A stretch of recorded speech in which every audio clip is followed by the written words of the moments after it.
Look closely at the cross-section of this scoop. Notice the even distribution of thick, dark blackberry jam holding its shape right next to the crispy bits of rainbow birthday cake.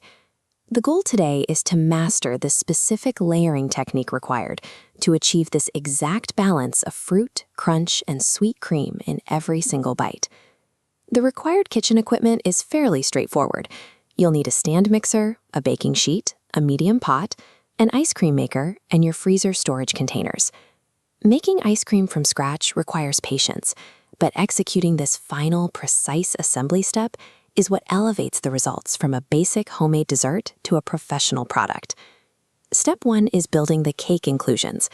In a bowl, combine a half cup of flour, a third cup of granulated sugar, 4 tablespoons of softened butter, 2 tablespoons of rainbow sprinkles, a tablespoon each of brown sugar and vanilla, plus a half teaspoon each of baking soda and salt.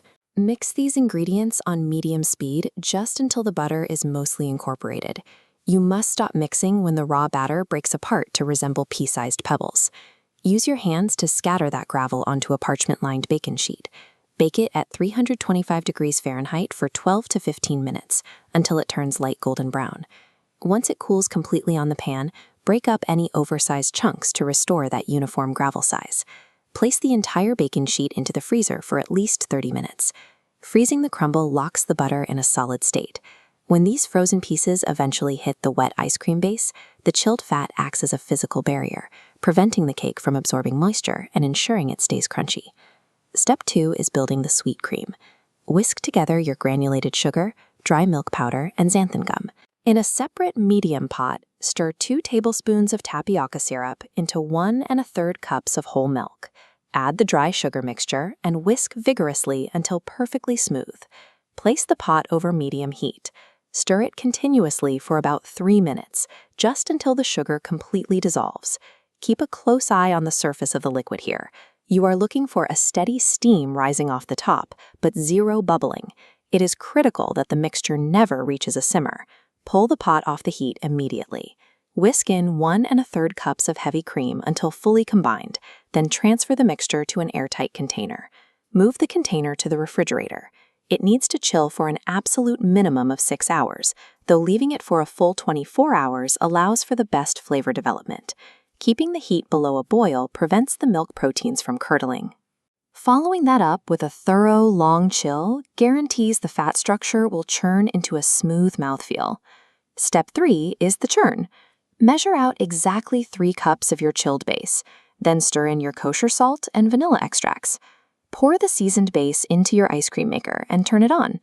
Depending on the design of your machine, this process takes 30 to 40 minutes. Turn the machine off the precise moment the ice cream achieves the texture of a thick, heavy soft serve.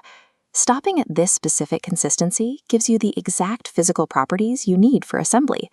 The base is firm enough to support heavy mix-ins without collapsing, but pliable enough to spread flat without melting. Now for step 4. Set up your workstation with your freshly churned soft serve, your frozen cake gravel, a half cup of blackberry jam that's been stirred to loosen, and your freezer containers. For perfect distribution, visually divide a 1-quart container into 8 equal strata, or a pint into 4. In the bottom, spoon a thin, even layer of ice cream, cover with frozen crumble, and drizzle 1 tablespoon of blackberry jam in a continuous spiral. Repeat this sequence exactly: a flat layer of ice cream, a coating of crumble, and a spiral of jam. Build layer by layer until you reach the top of the container. Cut a piece of parchment paper and press it flush against the surface of the top layer so it adheres completely, sealing out the air, then secure the lid. Applying the jam in isolated spirals rather than large scoops prevents the fruit from freezing into massive, hard blocks. It guarantees the correct ratio of tart to sweet in every scoop, and it keeps the jam's water content from bleeding into the surrounding cream to cause an icy texture. Place your sealed container into the coldest part of your freezer, typically as far back from the door as possible, and leave it to set for 6 to 8 hours. Once the ice cream is fully firm, pull the container out, remove the lid, and peel back the protective parchment paper. Drag your scoop through the layers.